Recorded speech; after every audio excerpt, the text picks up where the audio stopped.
Assalamualaikum warahmatullahi wabarakatuh. Waalaikumsalam. Selamat datang di Oase Cafe dan Literasi. Perkenalkan, nama saya Nilam Andiani.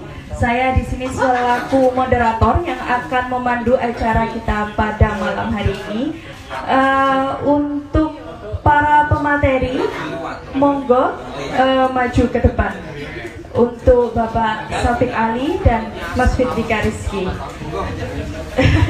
Oke, beri tepuk tangan untuk pemateri kita pada malam hari ini, teman-teman.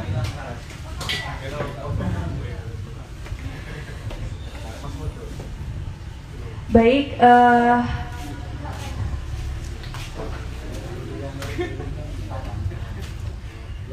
yang terhormat para hadirin sekalian yang telah hadir di acara diskusi kita pada malam hari ini dengan tema Gus Dur dan Demokrasi.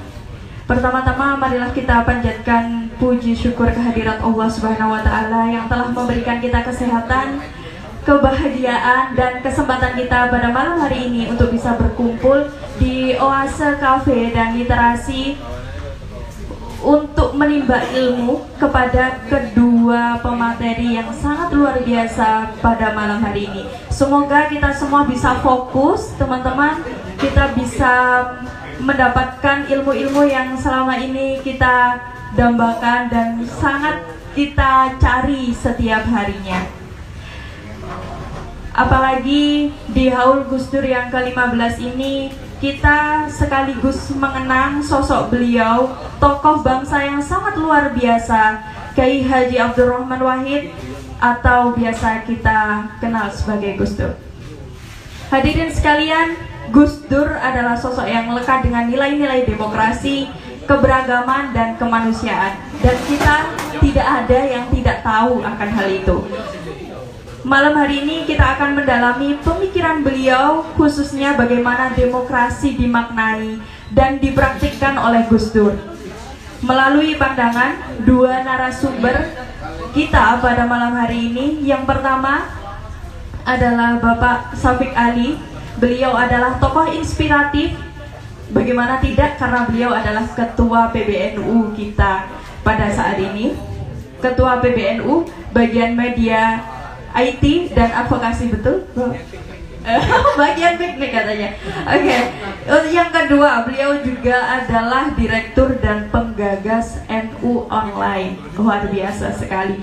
Dan yang ketiga, beliau juga founder dari islami.co. Tepuk tangan dulu dong untuk pemateri kita. Oke.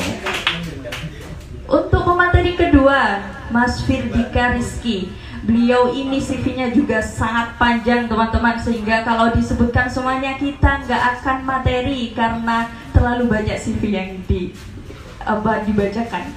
Beliau adalah seorang dosen, betul? Ya. Beliau adalah dosen hubungan internasional di Presiden University. Ya.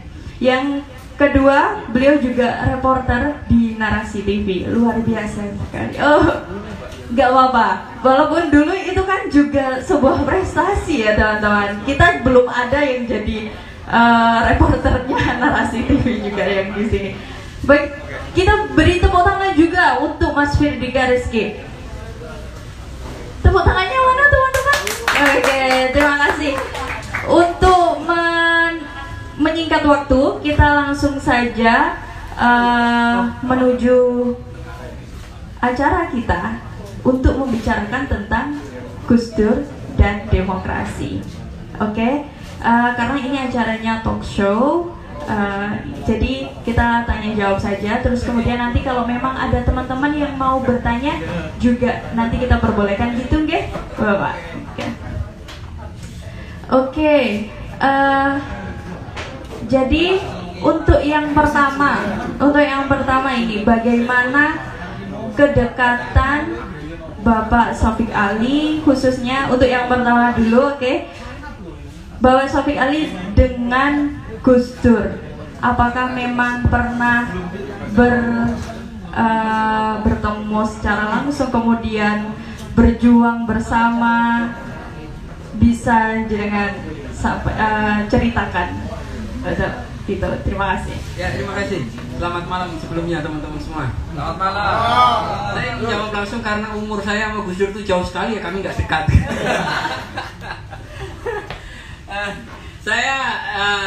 Saya bertemu dengan Gus Dur ya udah lama, tapi saya bukan orang seperti siapa ya, teman-teman yang memang sehari-hari bareng Gus Dur ya. Dulu ada Mas Munib ya, Tulungagung, Meta, ada Mas Sulaiman, ada Bidan, ada Mas Sastro.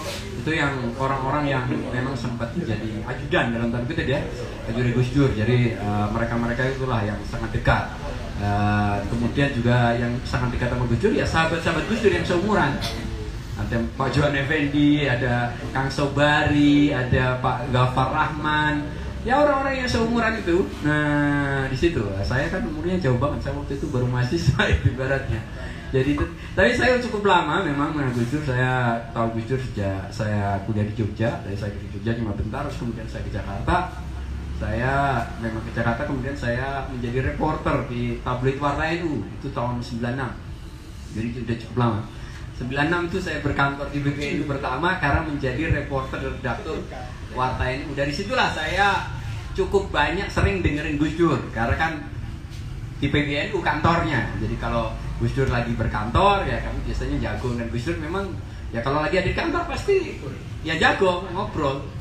Dan PBNU waktu itu tidak seperti PBNU hari ini.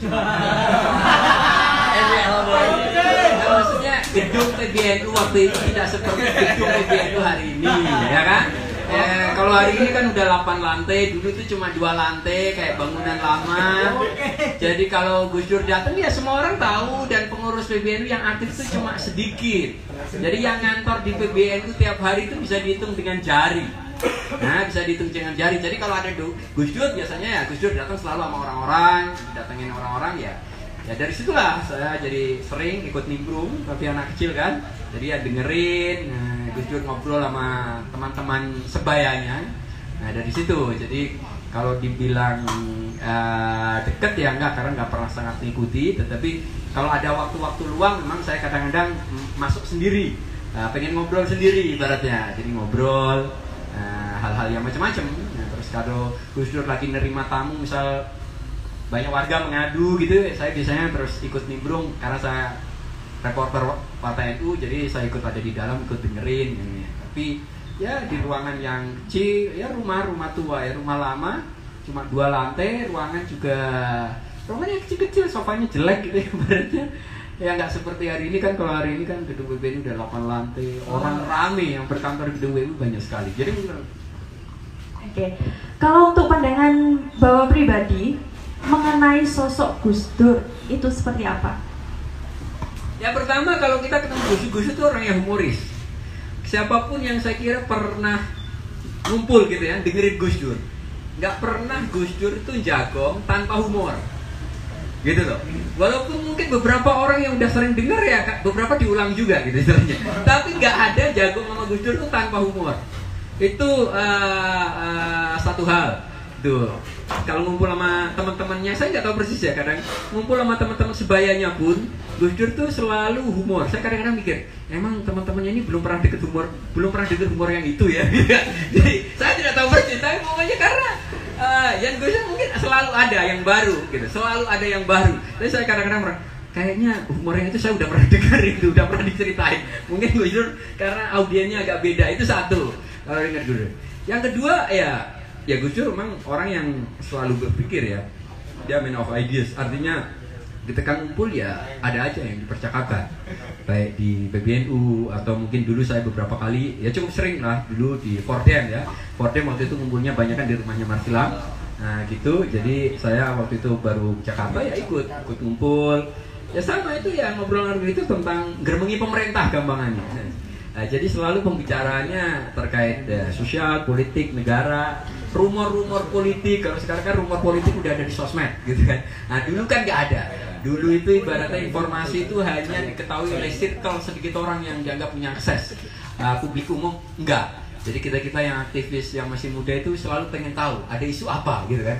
Jadi rasa ingin tahu itu selalu kemudian nimbrung di forum-forum gitu kan. Selain dapat makan gratis Jadi kalau di boardnya ngumpul kan makan dulu, makan gratis ya buat mahasiswa zaman Orde Baru. Itu ini sumbangan penting. Kalau buat generasi sekarang kan makan milih istilahnya. Kalau zaman itu enggak. Gus Dur dan Gus Dur orang yang saya kira ya nggak kenal lah. Dia hampir selalu tiap hari mobilitasnya sangat tinggi sejak Gus Dur itu jadi ketua PBNU. Hampir ibaratnya ya mungkin Gus Dur di rumah itu ibaratnya dalam sebulan bisa dihitung jari gitu. Saya kira anak-anaknya kayak Mbak Lisa, Mbak Yeni, Mbak Anita, Mbak Inaya itu saya kira orang-orang yang kurang kasih sayang bapaknya. Direkam gitu ya. Jadi ini saya kira ini memang Gus Dur hampir nggak pernah di rumah. Kalau di Jakarta ya dia nongkrongnya di PBNU, bukan pulang ke rumah Ciganjur, dan ya kumpulnya sama teman-temannya. Betah banget. Ini sebelum Gus Dur jadi presiden ya. Ini sebelum reformasi. Itu Gus Dur udah jarang sekali di rumah. Nah begitu reformasi gitu kan, Gus Dur bikin partai PKB, ya lebih sering jalan lagi. Apalagi dia jadi presiden. Mungkin justru ketika jadi presiden itu, mungkin Gus Dur keluarganya agak sering lihat Gus Dur tinggal di sana. Tapi sebelum Gus Dur jadi presiden, Gus Dur jarang sekali pulang ke Ciganjur. Jadi tamu-tamu aja kalau menungguin Gus Dur tuh bisa habis subuh. Habis subuh dianggap Gus Dur karena di rumah gitu kan, masih di rumah jadi ditemui. Tapi kalau lewat dikit Gus Dur udah nggak ada di rumah.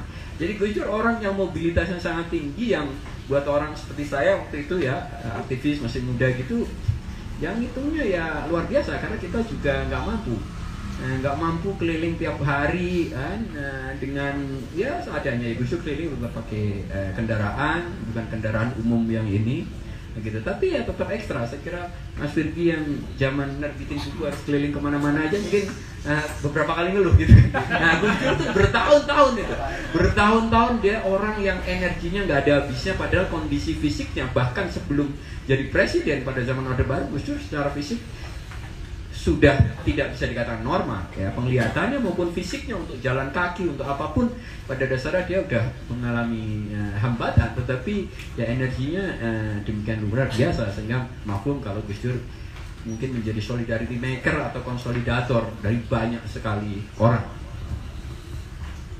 Baik, memang luar biasa sekali ya Gus Dur ini. Kita kalau membayangkan langsung sekarang itu kayaknya nggak mungkin deh gitu. Sebagai seseorang yang dengan keterbatasan fisik yang beliau punya, tetapi beliau memiliki mobilitas yang luar biasa tinggi. Anak-anak muda seperti kita memang harusnya kalau memang nggak punya mobilitas, bukan mobilitas saja ya, maksudnya itu kayak produktivitas lah ini ya. Produktivitas yang tinggi itu kayaknya agak malu kalau memang mendengarkan kisah Gus Dur secara langsung. Kalau menurut Mas Firdika, sebagai seorang penulis buku menjerat Gus Dur yang sangat fenomenal, buku yang kayaknya wah itu bisa bestseller. Selain bestseller selain bestseller itu kan itu jadi isu di mana-mana gitu kan. Masa sih kayak gitu terjadi gitu buat orang-orang yang apalagi di luar NU kan banyak yang nggak tahu akan hal itu. Kemudian Mas Firdika dengan keberaniannya menerbitkan buku menjerat Gus Dur, wah itu luar biasa sekali. Bagaimana pandangan Mas Firdika tentang Gus Dur itu sendiri gitu? Dan kenapa sampai punya keberanian untuk menerbitkan buku menjerat Gus Dur? Assalamualaikum, selamat malam, terima kasih Mbak. Iya terima kasih juga. Ternyata formatnya ada jawab. Tadi saya udah mikir keras sih, waduh ini jadi mikir nih ngomong demokrasi berapa 15 menit 20 menit ngomong kan. Jadi sebelum itu Mbak, sebelum saya jawab itu pertanyaannya mirip 5 tahun yang lalu ditanyakan juga di sini. Kenapa penulis kayak Gus Dur?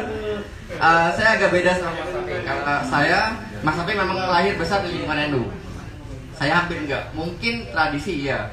Karena bapak saya pernah nyantri di Menes, di Mataul Anwar dulu lah, mungkin SMP apa gitu. Jadi di rumah juga ya udah paling tradisi NU gitu kan, kayak selamatan, ngaji itu, kalau nggak ngaji dipukulin sama orang tua gitu kan.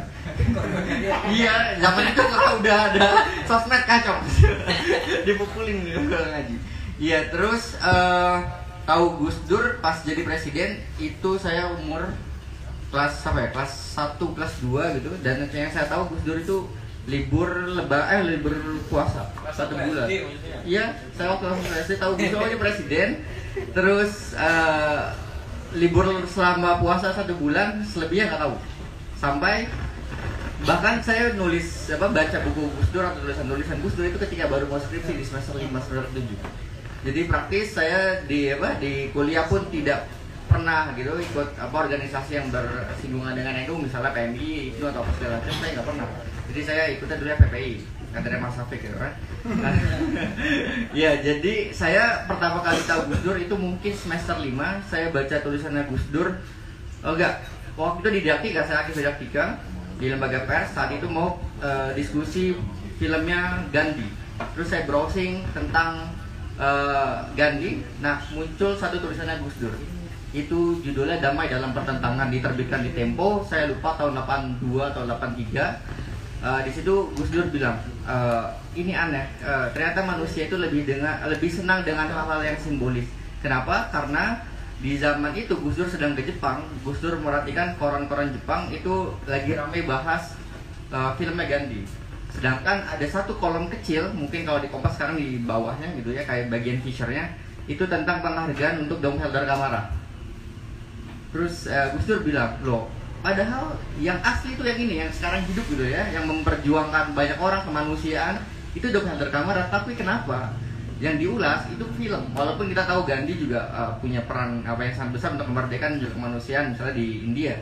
Tapi Gus Dur melihat bahwa ternyata bukan cuma di Indonesia, tapi hampir di seluruh dunia, bahkan di Jepang yang negaranya maju saat itu, orang lebih suka dengan simbol-simbol kedamaian daripada orangnya yang berjuang untuk menghargai perjuangan orang-orang itu. Jadi saya mulai tertarik soal Gus Dur di situ, dan kemudian mungkin semester 7 itu udah mulai riset soal Fordham dan segala macam, dan nggak tahu kemudian nyambung tuh sama buku. Kalau Fordham 91 sampai 99 saya researchnya untuk jadi skripsi, kemudian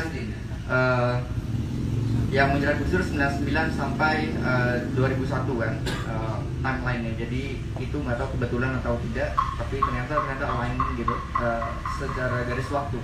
Dan kalau kenapa menuliskan Gus Dur gitu ya, di yang buku menjerat Gus Dur nih, saya pun kalau sekarang mikir lagi, saya sering ngobrol gitu sama Tiara, sama istri saya kalau dipikir-pikir lagi tuh kenapa ya, aneh, karena nggak kayak masuk akal. Saat itu saya kerja di narasi, reporter, hampir tiap hari kerja, tapi saya punya semangat untuk side job di beberapa tempat, dan itu untuk membiayai riset saya. Jadi saya riset pakai uang side job saya, sedangkan uang gaji utama saya itu buat saya dan kemudian keluarga.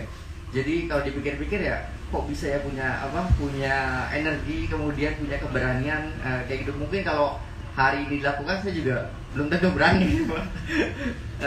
Iya, kalau untuk menjerat Gus Dur seperti itu. Tapi yang saya pikirkan saat itu adalah ini adalah tanggung jawab saya, karena saya waktu itu jurnalis, saya menemukan dokumen itu, dan juga saya kuliahnya jurusan sejarah.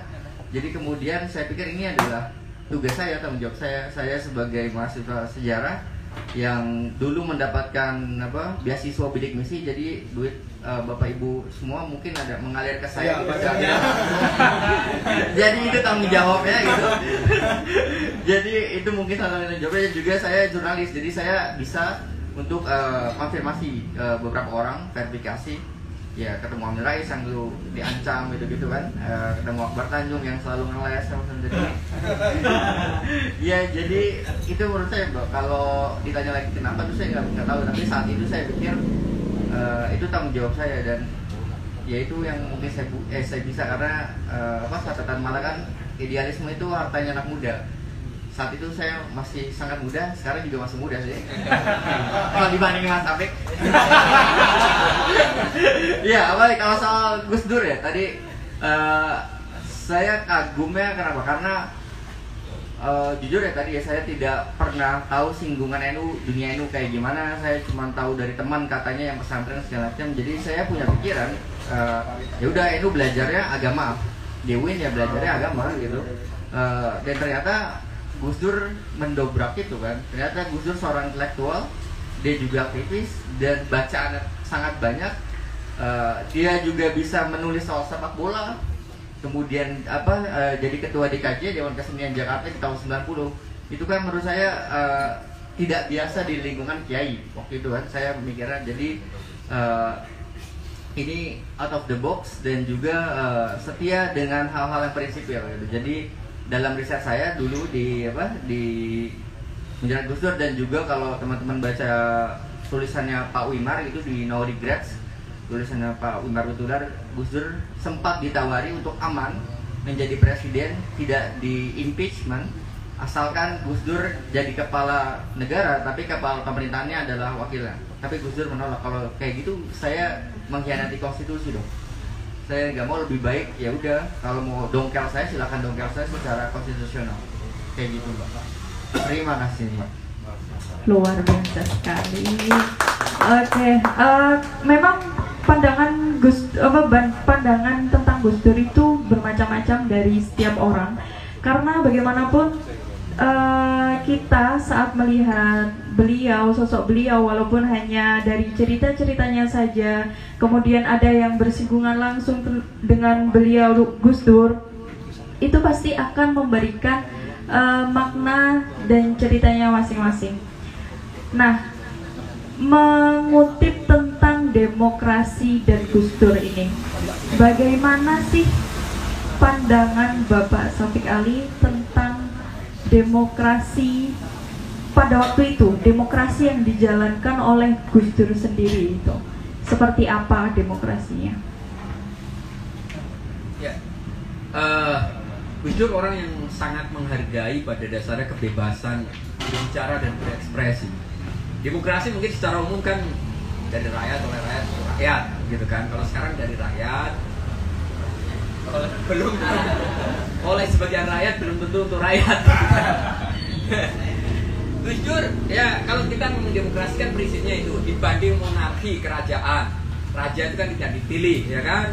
Di antara kudeta dilegitimasi bahwa itu takdir Tuhan, gitu kan? Dapat pulung kalau di Jawa kan, orang dapat pulung. Jadi orang jadi pemimpin itu dulu karena Tuhan, karena dapat pulung. Nah, kemudian menjadi demokrasi ya, siapapun pemimpin itu harus lahir dari rakyat, dipilih, disetujui, dipilih oleh semua orang. Itu kan prinsipnya. Dan Indonesia secara prosedural ya sudah demokrasi. Walaupun dalam konteks Orde Baru memang banyak prosedur yang kemudian dimanipulasi. Partai, pemilu pertama Indonesia itu 55 dianggap kan pemilu paling demokratis. Peserta partainya banyak sekali. Pesertanya banyak sekali, walaupun yang besar mungkin 4 ya. PNI, Masyumi, NU, PKI, itu yang besar. Tapi partainya ada banyak sekali dan dianggap itu pemilu yang jurdil. Walaupun banyak catatan konflik di mana-mana, misalnya bentrokan, tetapi sebagai penyelenggara pemilu, penghitungan dianggap jurdil. Nah di situ. Lalu kemudian dari Pak Harto kan ada proses-proses manipulasi dari penyederhanaan partai, ya, jadi cuma 3 partai, fusi partai dipaksa. Nah di situ kemudian juga kebebasan berbicara, berorganisasi dibatasi, bukannya dibatasi, mungkin dihapus. Orang kayak diskusi kayak gini dulu ya harus mengajukan izin ke polisi, kalau enggak ya udah nggak mungkin ada diskusi. Makanya dulu relatif ya ruang yang memang agak merdeka itu kampus. Di luar kampus saya kira nggak ada orang ngomongin politik, karena pemerintah Orde Baru waktu itu punya pandangan rakyat itu nggak usah ngomong politik. Politik itu diurus oleh Golkar dan 2 partai. Nah, bahkan menganggap Golkar sebagai partai aja enggak gitu. Nah di situ jadi ada istilah depolitisasi. Jadi dipolitisasi ya rakyat dijauhkan dari hak berpolitiknya dalam tanda kutip. Nah, Gus Dur orang yang sangat menjunjung tinggi kebebasan berbicara dan berekspresi sebagai bagian esensial dari demokrasi. Kalau tidak ada kebebasan berbicara dan berekspresi dan berserikat, demokrasi ya tidak ada. Walaupun pemilu ada, walaupun legislatif ada, ya trias politika ada, tetapi kalau nggak ada kebebasan berbicara, berorganisasi, kedaulatan rakyat artinya tidak ada, bukan lagi dari rakyat. Makanya kita bisa menyaksikan Gus Dur itu bisa menghargai seluruh pendapat walaupun dia tidak setuju. Gus Dur bisa menghargai aktivitas berekspresi walaupun dia tidak setuju. Gus Dur bisa menghargai keyakinan yang berbeda apapun itu walaupun dia tidak setuju. Misal kalau sekarang ada orang nyembah pohon, Gus Dur pasti juga menghargainya. Sampean mau menyembah kursi aja dibiarin sama Gus Dur. Walaupun kalau ditanya dia nggak setuju, tapi dia nggak akan menghalangi itu. Ada banyak sekali. Makanya Gus Dur sangat menghargai itu sebagai bagian esensial dari demokrasi. Ada banyak sekali orang bertanya dulu ketika ada orang seperti mulai kasus Inul, ya.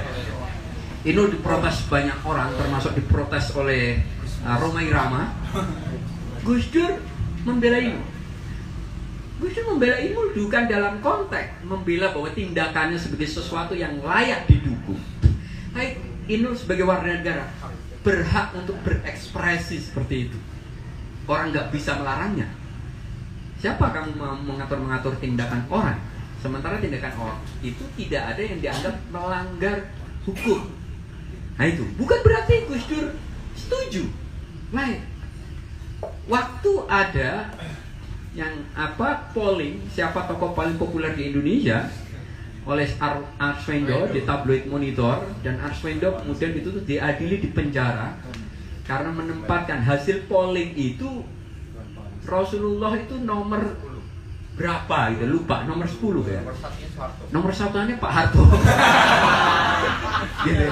Gus Har. Gitu loh.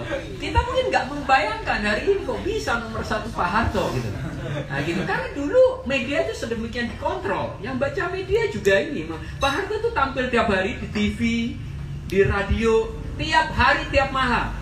Pak Harto itu tampil di situ. Dia memang akan menjadi tokoh paling populer. Ini lebih populer daripada Rhoma Irama zaman itu juga gitu. Karena tampil lebih sering daripada Rhoma Irama, daripada Iwan Fals gitu, daripada God Bless atau ibaratnya. Nah, Arswendo itu kemudian dilaporkan dan Gus Dur kurang lebih membela posisi itu. Kita bukan berarti ini, itu kan polling. Polling masa Arswendo disalahin? Kita kan harusnya menerima kalau ternyata popularitas Nabi Muhammad itu kalah sama Pak Harto. Artinya memang Pak Harto itu dulu melebihi Nabi di Indonesia. Kan mestinya kita berpikir seperti itu. Bagaimana itu bisa terjadi? Kan bisa dijelaskan. Oh karena Pak Harto itu memang sangat sering tampil di televisi atau di radio. Sementara waktu itu namanya sholawatan gitu, memuji Rasulullah itu nggak ada di televisi dan radio tiap hari gitu. Artinya ada penjelasannya. Nah, Gus Dur membela posisi Arswendo, sehingga kemudian di framing orang kesannya Gus Dur membela orang yang menghina Rasulullah. Nah kayak gitu. Padahal tidak. Itu bagian di situ. Gus Dur seluruh organisasi ketika diskusi apapun selalu Gus Dur membela posisi itu. Walaupun bukan berarti ketika membela Gus Dur itu tidak setuju. Bukan berarti setuju. Gitu. Jadi orang ya sama kan, kapan bahwa kita tidak setuju pendapat orang, tetapi kita membela posisi dia, hak dia untuk berpendapat apapun. Nah itu saya kira hal yang paling esensial menurut saya di diri Gus Dur terkait demokrasi, sehingga di mana-mana Gus Dur itu termasuk memperjuangkan itu.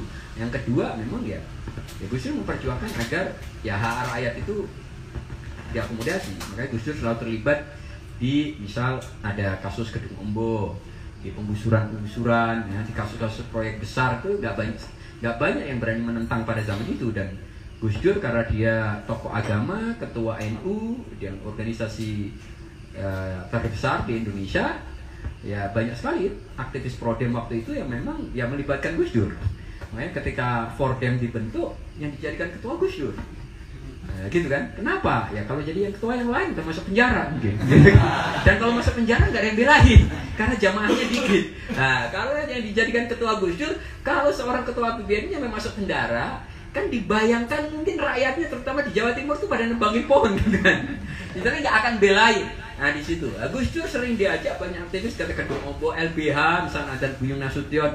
Kalau lagi advokasi yang terkait apa ya, ngajak Gus Dur, karena dianggap bargaining politiknya lebih besar, posisi politiknya lebih kuat. Nah, dan Gus Dur aktif.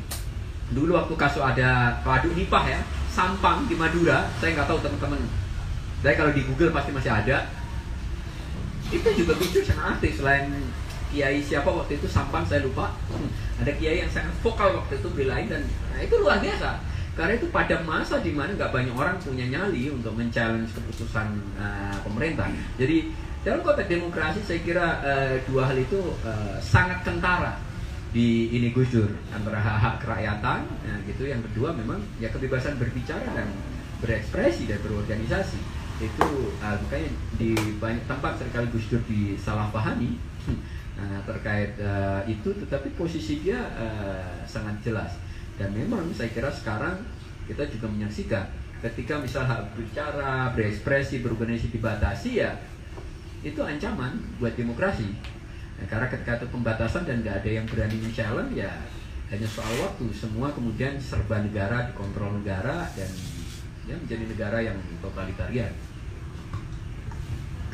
Tapi Bapak gini, kalau demokrasi itu kan, kalau demokrasi ala Gus Dur itu berarti kita bebas berbicara, kita bebas berpendapat, apapun pendapat kita akan didengarkan, apapun pendapat kita akan diterima. Nah, bagaimana cara beliau untuk mengatur masyarakat sebanyak ini dengan kepala yang begitu banyak, dengan berbagai pikirannya? Otomatis itu kan memang challenge-nya itu jauh lebih besar. Jadi kan itu butuh tenaga yang lebih banyak. Nah, bagaimana cara yang efektif ala Gus Dur untuk mengatur semua itu? Gus Dur nggak punya kepentingan untuk mengatur kepala orang. Gus Dur nggak punya kepentingan untuk mengatur pikiran dan kepala orang. Makanya namanya Departemen Penerangan dibubarin, ya kan? Nah, jadi itu lembaga yang selama ini mengatur apa yang ada di kepala orang, apa yang boleh masuk ke kepala dan apa yang boleh keluar, itu diatur oleh Departemen Penerangan. Dibubarin sama Gus Dur. Jadi Gus Dur tidak punya kepentingan mengatur kepala orang, dan bagian dari demokrasi memang kita nggak boleh berpikir mengatur kepala orang. Saya nggak berkepentingan misal mengatur kepala si A begini, enggak. Nah gitu. Yang mungkin dilakukan adalah ada ruang yang terbuka. Di situ orang mengeluarkan pandangannya, dan kemudian ada pendidikan. Nah, pendidikan itu yang membuat orang bisa berpikir benar, gitu. Kita ini dikaruniai nalar ketika lahir. Nalar kita itu padahal kan benar kan, sampai terbukti rusak otaknya. Nah, kita itu bernalar benar sebenarnya. Jadi Tuhan tuh nggak ada yang melahirkan anak kecil kemudian logikanya nggak beres, tuh nggak ada. Nggak ada itu. Anak kecil tuh bisa berpikir logik. Nah, walaupun dia makin canggih, makin dewasa. Jadi berpikir logis itu bawaan lahir sebenarnya. Tapi apakah dia makin tajam akan makin tumpul, itu soal lain. Tapi nggak ada orang yang lahir kemudian nalarnya itu kayak nggak bener gitu. Itu nggak ada, kecuali rusak memang. Nah, Gus Dur merasa bahwa, apalagi dalam konteks kehidupan politik gitu ya, orang boleh berpandangan apapun. Negara bisa mengambil keputusan benar kalau dia sudah mendengar semua suara. Tetapi soal keputusannya gimana, ya siapa yang punya otoritas. Tapi kalau orang bersuara aja nggak boleh, bagaimana kita bisa mendengar perspektif yang lain? Nah di situ, warga negara itu banyak, pandangannya pasti berbeda-beda karena posisinya berbeda-beda, kepentingannya berbeda-beda. Yang satu pengusaha, pasti perspektifnya sebagai pebisnis, dia nggak mau rugi. Kalau ini efisiensi. Yang satu posisinya buruh, ya perspektifnya kan pasti berbeda. Nah, pengambil kebijakan dia nggak boleh melarang pengusaha bersuara, tapi juga nggak boleh membungkam buruh untuk bersuara. Semua, tetapi bahwa keputusannya di tangan decision maker. Mungkin nggak ada keputusan yang akan bisa memuaskan semua pihak, tetapi prinsip fairness, keadilan itu harus dipenuhi di situ. Dan memang menentukan fairness tidak mudah. Orang yang punya anak 2, 3 aja mengatur bagaimana agar anaknya nggak iri satu sama lain aja itu tidak mudah. Tetapi kan otoritas, tapi semangatnya dia harus mengambil keputusan yang fairness. Tapi sebelum mengambil keputusan, dia harus memastikan semua aspirasi itu didengar. Nah sekarang mungkin di era sosmed kesannya memang semua orang berpandangan dan Kalau kita berpretensi menertibkan orang, kita akan terganggu. Ini orang ngomong nyampe yang nggak ngerti aja ikutan ngomong, gitu ibaratnya gitu kan. Nggak ngerti urusan, berisik gitu kan. Ya demokrasi seperti itu. Tetapi kan kalau orang ngambil kebijakan, ya kan nggak apa-apa berisik juga. Kan emang masa berisik aja nggak boleh, bersuara nggak boleh, walaupun dia nggak tahu. Kalau dalam konteks politik, semua warga negara berhak bersuara. Semua warga negara berhak ngomong tentang anggaran negara walaupun dia nggak tahu, karena dia warga negara. Hak ngomong apapun tentang negara itu embedded, melekat pada siapapun warga negara. Sampean bisa ngomong mau setuju atau nggak setuju makan gratis atau makan bergizi. Sampean bisa ngomong setuju atau nggak setuju tentang PPN 12%. Sampean bisa ngomong tentang anggaran misal alutsista sekian triliun atau anggaran, siapapun boleh, walaupun dia nggak tahu. Karena ini hak politik. Ini hak politik. Beda kalau sampean belajar di kampus, bodoh ngomong mulu gitu kan, mungkin nggak legitimate secara intelektual, ya kan gitu. Dia nggak punya legitimasi secara keilmuan kok ngomong. Nah, dalam dunia akademik boleh disuruh diem. Gitu kan masalah, orang nggak paham matematika terus berkhutbah tentang matematika, masalah gitu. Tetapi kalau dalam dunia politik, seluruh warga negara punya hak bicara. Nah, problem bahwa keputusannya di tangan menteri, di tangan presiden, soal lain. Tapi presiden nggak boleh melarang warga negara ini untuk berbicara. Misalnya yang boleh berbicara, misal soal makan gizi, yang boleh berbicara hanya orang yang kuliah atau sarjana kesehatan masyarakat misalnya, kan masalah.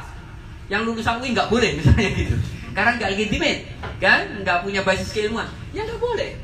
Yang boleh bersuara hanya orang yang kuliah, yang warga negara lulusan SD nggak boleh ngomong, karena pasti dia nggak uplong misalnya, ya nggak boleh. Terkait kebijakan negara, semua warga negara boleh. Dan Gus Dur berpandangan seperti itu. Gus Dur nggak ambil pusing karena dia nggak berpretensi mengatur kepala orang. Tetapi kemudian ada proses agar masyarakat itu menjadi masyarakat yang rasional. Karena keputusan publik itu harus rasional, harus ada argumentasinya berdasar kepentingan umum atau memang berdasar misal pengetahuan gitu kan, efisiensi atau apapun lah. Nah di situ baru level edukasi di situ. Kalau kamu merasa pandanganmu itu sangat kuat, silahkan berargumen. Kalau argumenmu sangat kuat, udah pasti otak-otak yang rasional itu akan menerimanya, gitu. Kecuali orang yang mengambil posisi politik a priori. Nah, dan dalam politik ya biasa, ada oposisi, ada apa, mau keputusannya apa dia akan challenge. Tetapi lagi-lagi kalau keputusanmu rasional, berbasis kepentingan umum, sebagian besar orang pasti akan mendukungnya. Kan begitu? Sebagian besar orang. Karena keputusan nggak mungkin didukung oleh 100% orang. Dia nggak mempengaruhi otoritas.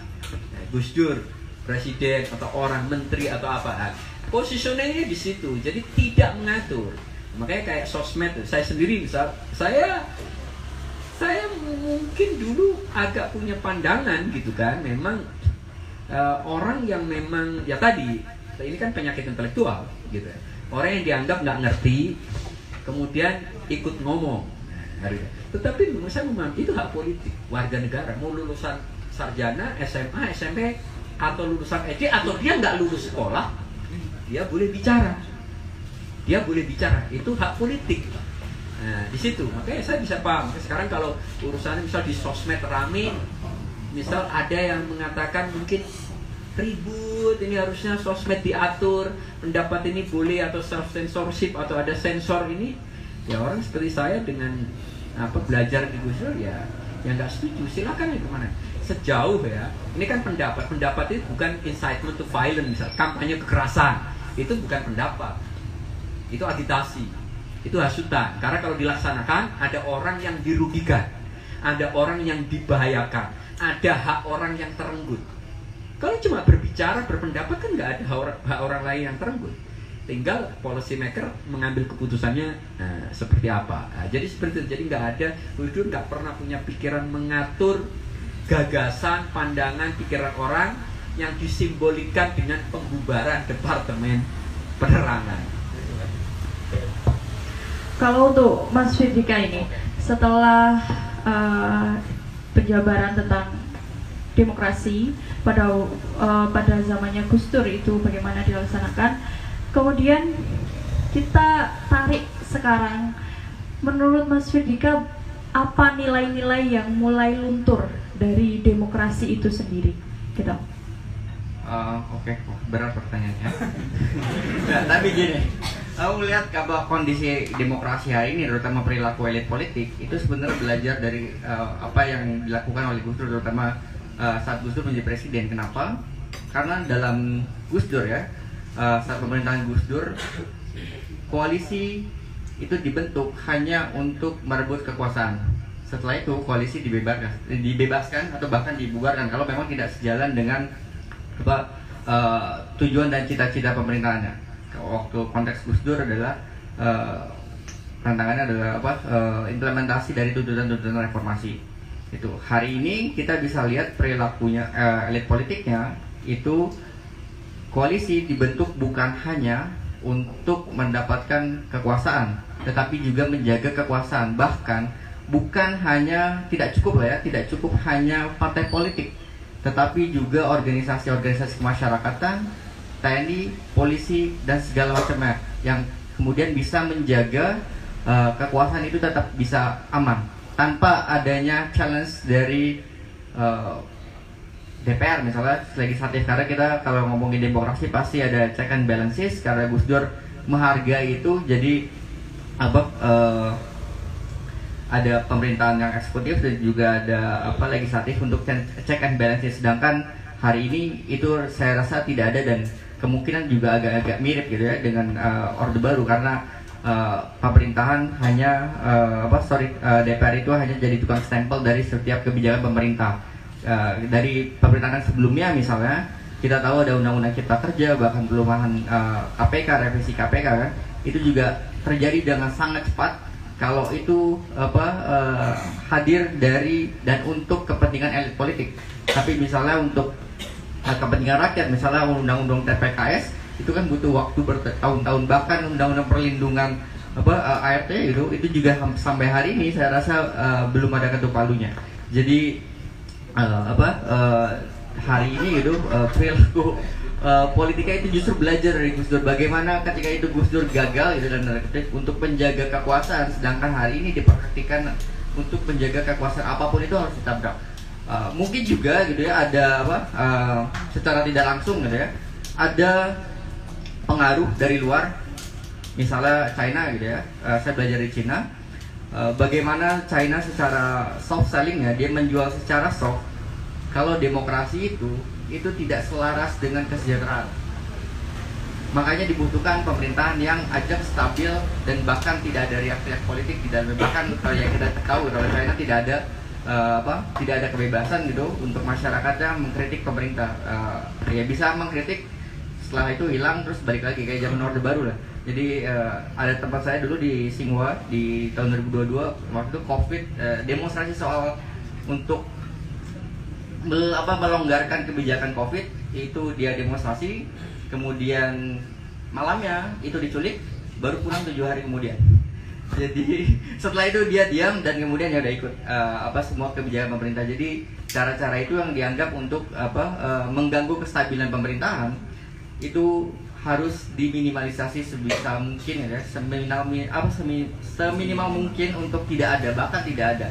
Dan hari ini pemerintahan juga kan seperti itu, kurang lebih ya, dari Presiden Joko Widodo sampai Presiden Prabowo Subianto mereka menganggap bahwa pemerintahan itu harus stabil, kuat, dan tidak boleh ada gangguan-gangguan atau bahkan kritik atau challenge dari pihak manapun, baik itu dari legislatif ataupun dari civil society. Makanya tadi kalau Gus Dur presiden hanya sebagai presiden, dia tidak menjadi aktor dan juga negosiator untuk menjaga kekuasaan dengan deal dengan anggota DPR atau bahkan dengan ormas hari ini dilakukan seperti itu untuk menjaga kekuasaannya, dan itu sangat penting gitu ya.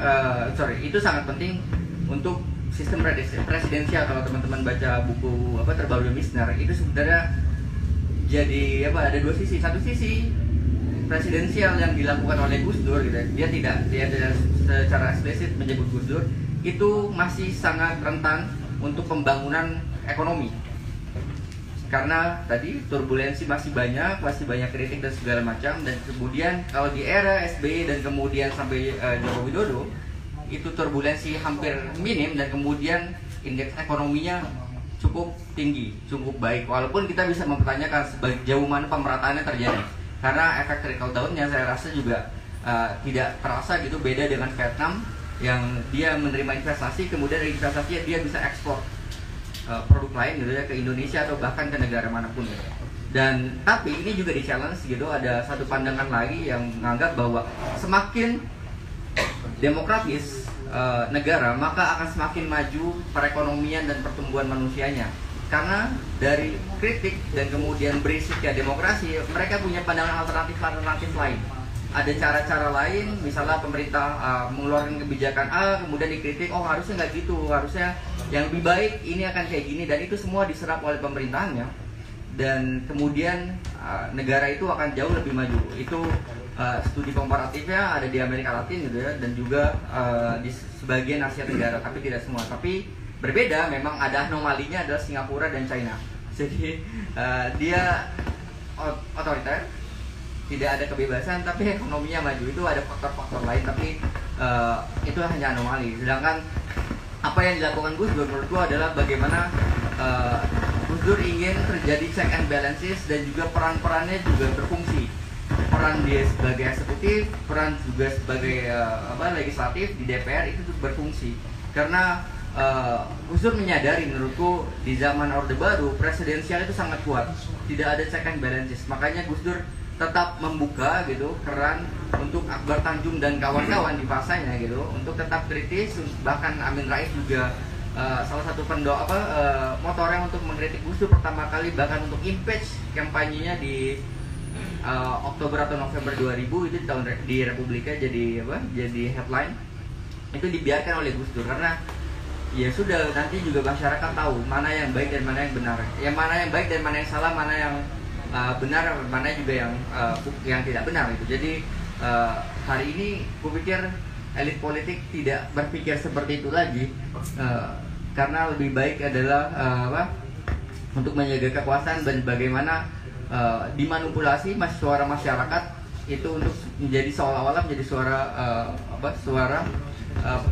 suara pemerintah itu dimanipulasi seolah-olah menjadi suara masyarakat dengan menggunakan sosial media, buzzering atau segala macam. Jadi ketika pun misalnya ada kritik dari civil society, dari masyarakat sipil gitu, kayak LBH atau kawan-kawan aktivis mahasiswa, mereka akan dibenturkan dengan kelompok lainnya. Jadi ini kan sebenarnya kalau kita belajar sejarah enggak jauh beda dengan apa yang dilakukan oleh pemerintah kolonial Belanda. Mereka tetap bisa hadir, sedangkan masyarakatnya itu dibikin konflik horizontal.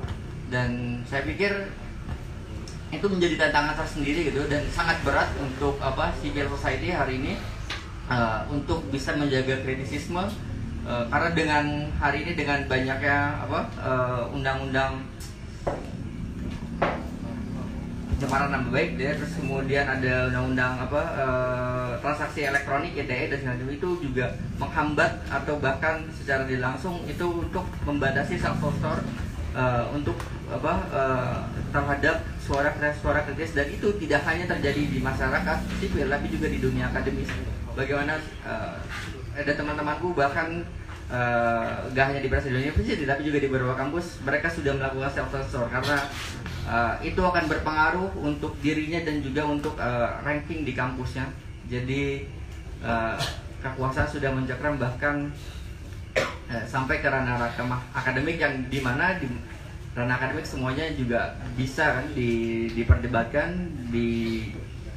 diperdebatkan dan juga diobrolkan gitu, suara-suara kritis. Tapi hari ini saya rasa mereka sudah melakukan self censor bahkan ya di beberapa kampus kayak gitu, dan akan berat, bahkan organisasi masyarakat juga sudah terkooptasi. Saya baru nulis di CSIS gitu, bagaimana NU yang dulu menjadi civil society sekarang sudah tidak lagi, jadi erosi. Bahkan kalau saya melakukan studi komparatifnya gitu dalam konteks itu di tulisan CSIS itu, mungkin di zaman dulu gitu ada, karena ada salah satu yang saya wawancara narasumbernya bilang bahwa itu sudah tidak zaman lagi untuk menjadi civil society karena tantangan zamannya berbeda, ZGC berbeda. Jadi ya saya pikir NU sebagai civil society juga sudah tidak bisa diharapkan lagi, karena menganggap bahwa civil society di era demokrasi di mana presidennya dipilih oleh rakyat itu sudah legitimate, itu sudah demokrasi. Jadi buat apa lagi menjadi watchdog untuk pemerintah, lebih baik bekerja sama pemerintah kayak gitu. Jadi ini sangat berat. Nah, kalau dulu tadi ada Gus Dur gitu yang menjadi bentengnya, jadi pelindungnya gitu, kalau ada apa-apa ya ke Gus Dur gitu kan. Ada teman-teman seniorku di Didaktika juga bilang, misalnya Mas Tri Agus kalau misalnya dikejar-kejar polisi ya kita ke Gus Dur, ke PBNU dan segala macam. Jadi ada tempat berlindung untuk kekuatan civil society atau makan mahasiswa gitu. Tapi hari ini bahkan seluruhnya yang tadi saya bilang di depan bahwa kekuasaan itu belajar dari apa yang dilakukan oleh Gus Dur yang dianggap gagal untuk mempertahankan kekuasaannya. Jadi presidensial itu sangat kuat, dan sosok presiden itu sangat krusial, sangat penting dan sangat besar, sangat powerful. Jadi dia bukan hanya legislatif, bukan cuma eksekutif, tapi juga dia jadi aktor untuk penghubung, untuk deal ke beberapa lembaga negara dan juga civil society dan organisasi masyarakat. Gitu, Mbak. Terima kasih, Mbak. Iya. Pertanyaan terakhir dari saya, kemudian habis ini teman-teman boleh memberikan pertanyaannya kepada pemateri-pemateri. Jadi gini, Mas Ferdinand, untuk pernyataan yang terakhir itu menarik sekali dan menurut saya sinkron dengan kata-kata yang disampaikan oleh Prof. Bagus Mulyadi. Jadi seperti ini, demokrasi harus ditopang oleh masyarakat yang terbuka. Jika tidak, maka akan menghasilkan populisme. Nah, menurut Mas Fika bagaimana mengenai hal ini? Karena kan bagaimanapun tadi ya saat ini kita memang lebih baik ya, dalam tanda kutip ya, lebih baik kerjasama saja dengan pemerintah, karena kalaupun kita menentang, kita tidak ada tempat untuk berlindung gitu. Nah, untuk sekarang bagaimana jika kita masih ingin menjalankan demokrasi itu dengan baik, dengan benar, dengan seutuhnya, itu seperti apa?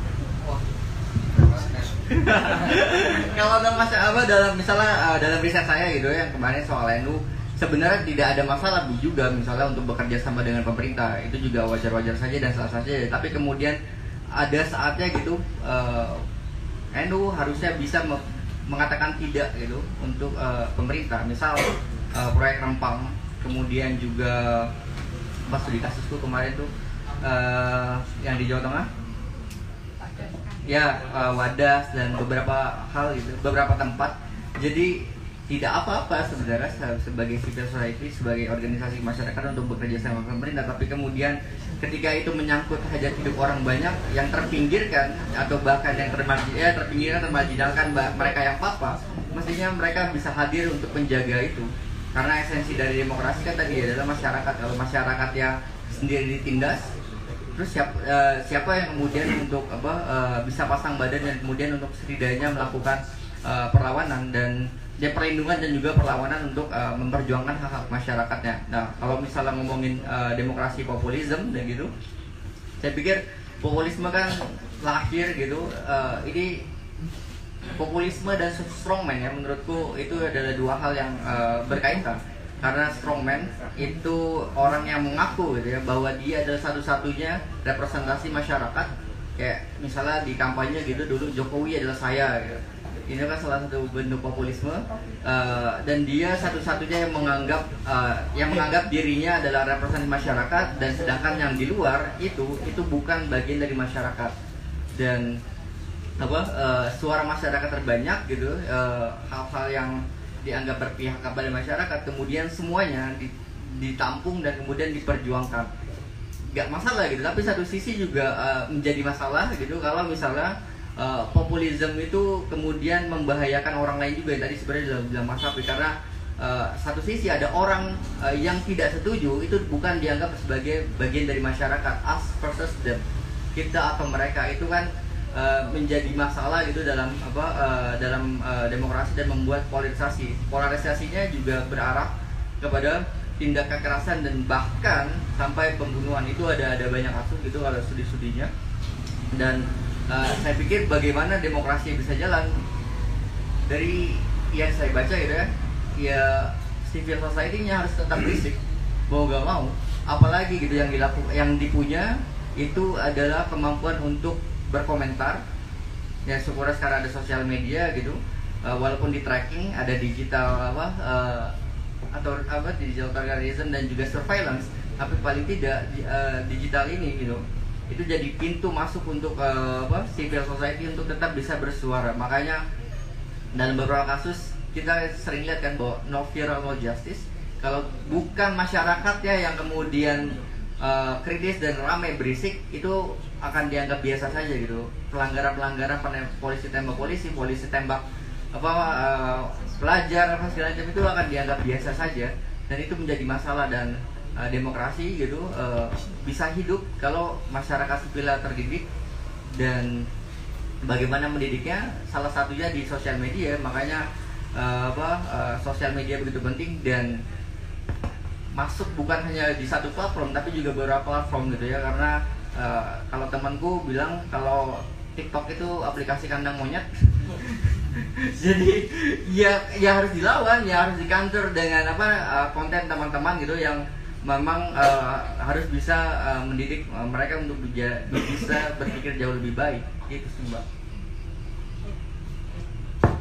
Baik, terima kasih.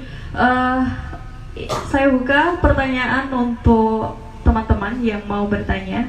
Mohon angkat tangan. Oke. 1, 2, 3, 4. Oke. 4 pertanyaan. Silahkan.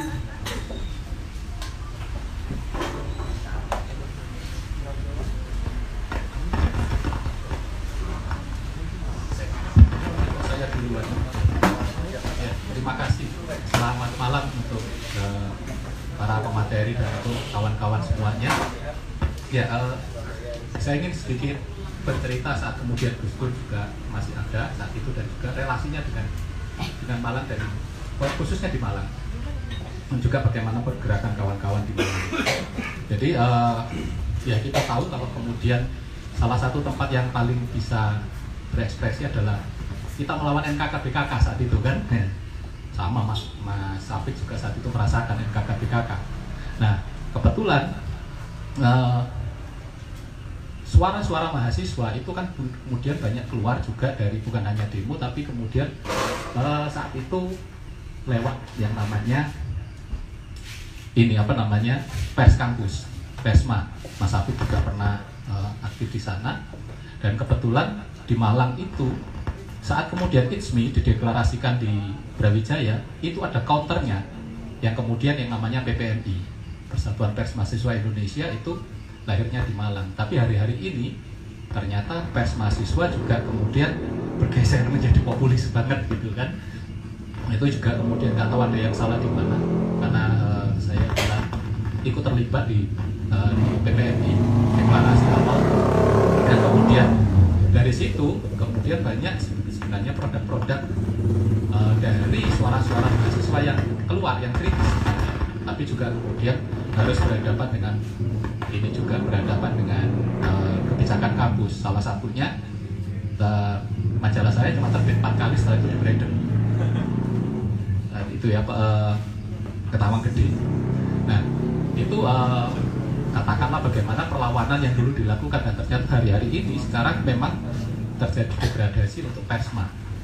Walaupun dalam forum-forum kecil masih ada banyak diskusi-diskusi yang dilakukan oleh kawan-kawan. Salah satunya PPM Malang itu di tempat ini ya, tempat saya juga kumpul.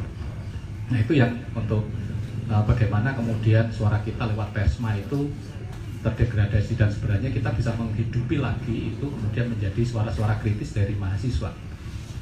Selain itu di Malang juga kemudian kami pernah mengawali dengan yang namanya FDB, Forum Doa Bersama. Saat itu berkumpulnya para OMEK sebenarnya yang digawangi salah satunya oleh kawan-kawan PPMI dari PMII, PPMI lagi ya, PPMI dan PMII, yaitu Gesdim saat itu mengawali FDB dan kemudian FDB ini menjadi gerakan dari kawan-kawan yang OMEK untuk kemudian bersuara dan kemudian munculnya bekerja sama dengan kawan-kawan. Salah satunya dulu tempat yang paling enak untuk aman itu kita kemudian pasti nempelnya ke ke institusi agama.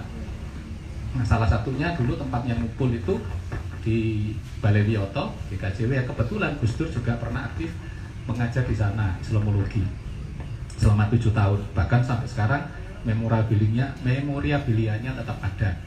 Nah, itu yang kemudian bahwa satu lagi yang saya kemudian dapatkan dari Gus Dur saat itu, bagaimana Gus Dur saat itu ada acara, ini kawan-kawan yang di Gus Durian sudah hafal itu ya, bagaimana acara yang ada di saat itu ada di Yai Hasim itu ditinggalkan Gus Dur untuk makan siang di Balai Wiyata hanya karena beliau ingin nyambung rasa dengan mantan kawan sukanya Gus Dur dengan daging jagungnya.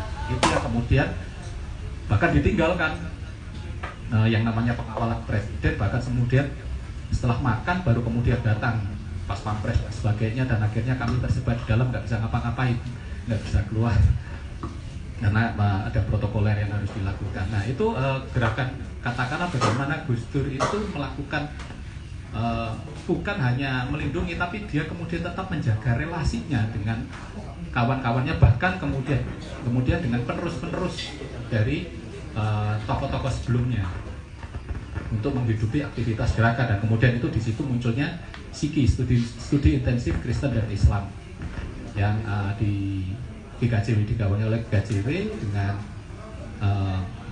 teman-teman PMII dan juga teman-teman Katolik. Itu yang kemudian mengirim banyak para calon-calon pemimpin agama, pemuka agama itu kemudian untuk belajar, saling belajar, keliling-keliling lah kita kemudian bertempat di beberapa tempat, jadi pindah-pindah. Nah itu yang terakhir, perlindungan bagaimana Gus Dur itu kemudian sangat, saya setuju dengan apa yang dikatakan oleh Mas Afik, apa yang dikatakan oleh Mas Berdika tadi, bagaimana Gus Dur itu melakukan pembelaan bahkan untuk skala kecil. Saat itu saya ingat banget karena ikut terlibat ya, itu di Laskar Hijau, bagaimana itu juga temannya Mas Afik di PB, Gus AA itu dia dikafirkan oleh kawan-kawan MUI kecamatan. Itu dibela oleh Gus Dur sampai kemudian Gus AA itu dipanggil sampai ke sana, ke hutan kayu, terus kemudian di sana Gus Dur melakukan deklarasi bahwa nggak ada yang salah, bahwa kemudian yang namanya Laskar Hijau saat itu menyelenggarakan Maulid Hijau itu dianggap menyekutukan antara agama dan kegiatan konservasi. Bagi Gus Dur ya nggak ada masalah ini, apa yang salah? Dan kemudian sampai sekarang Laskar Hijau itu tetap jalan, bahkan kemudian ya Gus A-nya sampai kemudian menjadi PB, bahkan menjadi direktur dari Yayasan Jaringan Gus Durian Peduli. Nah itu kemudian bagaimana sebenarnya, saya hanya menambahkan, saya tidak kemudian bertanya, tapi bagaimana perlindungan Gus Dur atau kemudian pembelaan Gus Dur terhadap mereka yang kemudian direpresi, bahkan kemudian harus berhadapan dengan MUI gitu kan. Nah itu yang kemudian yang ingin saya sampaikan. Dan kemudian tinggal bagaimana sekarang kita merevitalisasi, bagaimana kita kemudian menghidupkan lagi suara-suara dari minoritas itu, apakah itu lewat katakanlah pers kampus ataukah lewat media yang lain, tapi sepertinya media sekarang juga berubah menjadi media sosial. Nah itu yang kemudian kita bisa bersuara lebih nyaring Dan untungnya salah satunya ada banyak kemudian tempat yang kemudian menghilang, mulai berguguran, masih ada oase yang kemudian tetap bersuara nyaring untuk hal-hal seperti ini.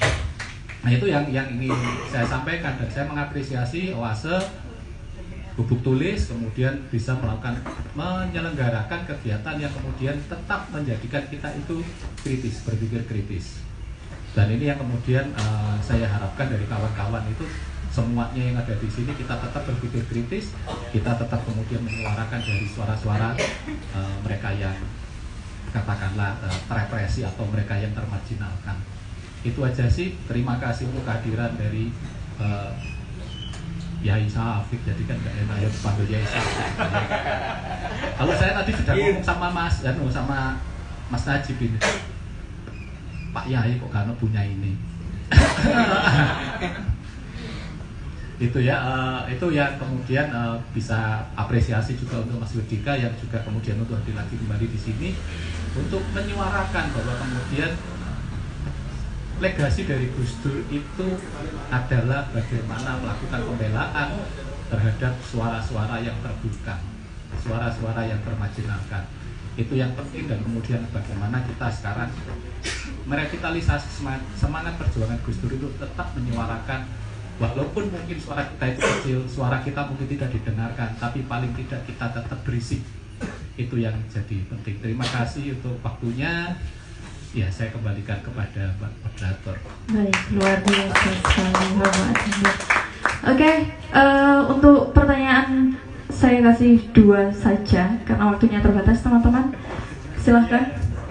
Oke, Mas Najib, silahkan. Assalamualaikum warahmatullahi wabarakatuh. Waalaikumsalam. Yang pertama, mungkin saya akan menanyakan terkait pertanyaan teman-teman, terutama yang digerakkan ekologi dan agraria. Bagaimana posisi PBNU hari ini, karena selaku saya hari ini di dalam forum itu bersama dengan ketua PBNU juga terkait isu tambang seperti itu. Apakah pada saat masa Kiai Haji Abdurrahman Wahid, apakah Gus Dur bisa menerima hal seperti itu atau tidak? Dan yang kedua, saya pernah membaca terkait buku Pitutur Klik Kajian dan Informasi Kedaulatan Rakyat. Di situ ditulis Gus Im ya, Hashim Wahid. Mungkin panjenengan ngapunten Gus Syafiq itu dekat sekali dengan Gus Im. Apakah Gus Im itu hampir sama memandang demokrasi seperti Gus Dur? Mungkin itu aja yang saya tanyakan, karena itu bagian dari, karena bacaan yang saya baca itu kayak cenderung Gus Im itu menerima federasi ya, konsep-konsep federasi dalam membangun negara seperti itu. Terima kasih, itu aja. Baik, untuk pertanyaan selanjutnya. Oke, boleh. Nanti di lain waktu ya teman-teman. Kalau memang masih ada waktunya, beliau-beliau boleh bertanya di forum selanjutnya kita. Monggo silakan Mas. Terima kasih atas waktunya. Saya ternyata Syafiq agak karena dulu itu saya pernah disama-samakan sama Mas Syafiq. Ada orang ngirim foto ke saya, ini kata Mimi ya, karena pakai kacamata dan rambutnya yang sama dulu Mas. Ini salah alamat mana? Setelah saya bertemu langsung ternyata jauh berbeda Mas. Nggak ada mirip-mirip. Nah, ini bicara Gus Dur dan demokrasi. Nama saya Tamimi, biar kenal teman-teman. Bicara demokrasi, saya teringat tentang pencemaran agama ya. Gus Dur itu yang terkenal dulu dia melegalkan Konghucu ya. Dan masalah pencemaran agama sampai sekarang nggak selesai gitu. Dan saya jadi teringat pernyataan Gus Dur itu ya, bahwa Indonesia ini bukan negara agama, bukan juga negara sekuler. Jadi Indonesia ini negara apa? Yaitu negara yang bukan-bukan. Jadi kan bukan yang gimana gitu kan. Nah, tapi prinsipnya Gus Dur menginginkan tidak ada separatisme di Indonesia, tidak ada segregasi agama dan segala macam seperti itu, sehingga dia berusaha mempertemukan bagaimana paham-paham yang yang non agama dan yang agama, itulah mungkin. Tapi yang ingin saya tanyakan, bagaimana sebenarnya Gus Dur mengkompromikan dua ekstrim ini lah Mas ya. Misal yang kaum agamawan yang dan sekuler misalnya. Karena capnya Gus Dur ini kan ada semua, nih liberal iya, sekuler iya, dan macam-macam gitu. Sehingga saya tidak bisa menangkap gitu kan. Dan sebenarnya bagaimana sih sikap Gus Dur terkait dengan agama-agama di Indonesia pada waktu itu untuk mengakui hak semua warga Indonesia? Kenapa Gus Dur hanya mengakui Konghucu pada waktu itu? Dan mengapa seandainya mengacu kepada PNPS 65 kalau nggak salah ya, kan ada pembatasan agama dan pencemaran agama gitu kan, sehingga agama itu tercemar apanya gitu kan nggak jelas sebenarnya, tolak ukurnya sampai sekarang juga nggak jelas apa sebenarnya yang membuat agama tercemar ini, kan nggak jelas juga. Nah, mengapa misal agama Jawa itu apa ya? Penghayatan, terus Sunda Wiwitan, Kebudayaan, terus ada lagi kepercayaan Jawa itu. Kenapa seperti itu yang tidak diakui? Dan banyak saya kira orang-orang di Jawa atau bahkan di daerah-daerah lain yang tidak memiliki agama secara formal yang sebagaimana versi negara sekarang ini kan gitu. Kan saya ingin tahu komprominya Gus Dur itu gimana sebenarnya. Terima kasih. Baik, terima kasih atas pertanyaannya. Jadi ini nanti menjawabnya langsung global saja gitu. Baik, terima kasih. Ya, pertama soal PBNU tambang, ya. Gus Yahya sebagai ketua umum PBNU sudah mengatakan memang akan mengambil itu, dan PBNU melayangkan surat juga permintaan konsesi. Jadi hampir definitif itu akan jalan. Sampai mana prosesnya saya tidak tahu detail karena itu bukan bidang saya dan saya tidak mengurusinya. Yang kedua, kira-kira Gus Dur gimana? Ini pertanyaannya. Saya kira gini, saya merasa saya bisa keliru. Gus Dur pernah jadi presiden, dan ketika jadi presiden Gus Dur nggak ada masalah dengan tambang. Semua negara yang punya tambang menambang, ya kan? Semua negara yang punya tambang menambang, dan kita semua menikmati hasil tambang. Kita menggunakan emas mungkin, entah memakai sebagai perhiasan atau ada yang nabung emas. Anda mendukung penambangan emas. Anda pakai permata, Anda mendukung penambangan itu. Anda pakai handphone, Anda mendukung penambangan nikel. Anda pakai mobil listrik juga penambangan juga. Anda pakai mobil apapun. Anda bangun rumah pakai semen, Anda mendukung penambangan ini. Apakah kemudian kita yang bangun rumah semen kemudian pro dengan penambangan di Pati, di Kendeng? Kan tidak. Artinya sebagai aktivitas penambangan itu secara internasional dianggap legal, dilakukan oleh hampir semua negara yang punya tambang. Tetapi penambangan itu ada aturannya. Ada aturannya. Makanya namanya mau itu permata, berlian, mau emas, itu harus jelas yang diperdagangkan itu dari tambang mana. Ada yang disebut ilegal. Ada kalau di Afrika seperti blood diamond gitu kan, yang di ini. Karena apa? Penambangan itu legal, tapi dia diatur dengan sangat ketat. Karena harga lingkungannya mahal, harga lingkungannya besar. Kita semua dulu orang bangun rumah pakai kayu, menebang pohon. Buat anak Jakarta yang bahkan menanam pohon mungkin nggak pernah, tapi dia dididik bahwa menebang pohon itu buruk. Gitu. Keponakan saya umur berapa itu kalau ada orang menebang pohon, mungkin akan dia menilai kenapa ditebang. Ini karena dia dididik dalam lingkungan di mana udah terjadi krisis lingkungan sehingga menebang pohon itu haram. Tetapi semua kakek kita dulu membangun rumah dengan menebang pohon. Artinya dia itu keharamannya relatif dalam tanda kutip kan.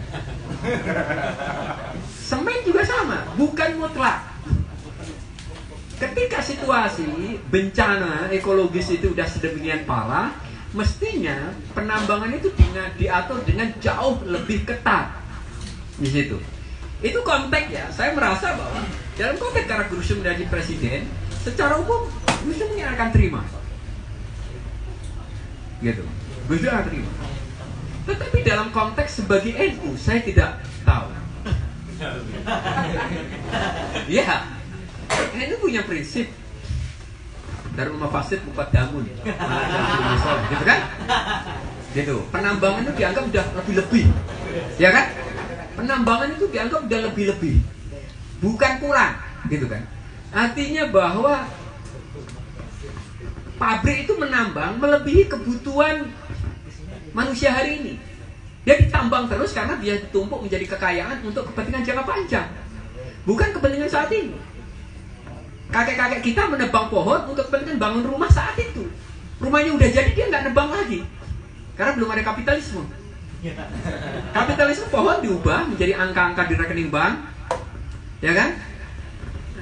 Batu bara ditambang nggak akan ada habisnya karena diubah menjadi angka, bukan langsung digunakan. Kalau udah cukup nggak nambang lagi.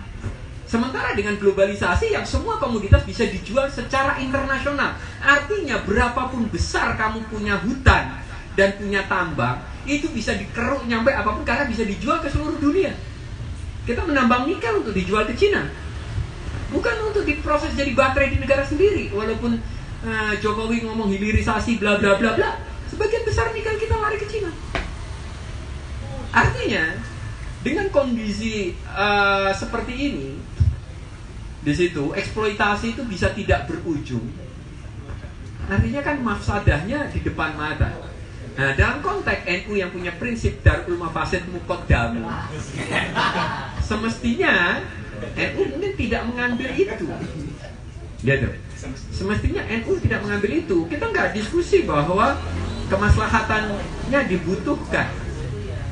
Gitu. Kemaslahannya dibutuhkan. Nah, saya membayangkan, pertanyaan kan bukan pendapat saya. Kira-kira Gus Dur pendapat seperti itu. Jadi kira-kira Gus Dur nih kalau sebagai kiai mungkin nyaranin jangan istilahnya gitu. Gitu kan? Kalau ibarat pesantren gitu kan. Orang lain boleh bisnis apa aja. Tapi kalau sampean punya pesantren, yayasan pesantren, kemudian kira-kira bisnis karaoke keluarga, kira-kira gimana? Karaoke keluarga buat orang Jakarta sah-sah aja, halal kan? Nggak ada ini apa. Tapi kira-kira kalau ada pesantren punya karaoke keluarga, namanya apa? Darul Vista bisa gitu.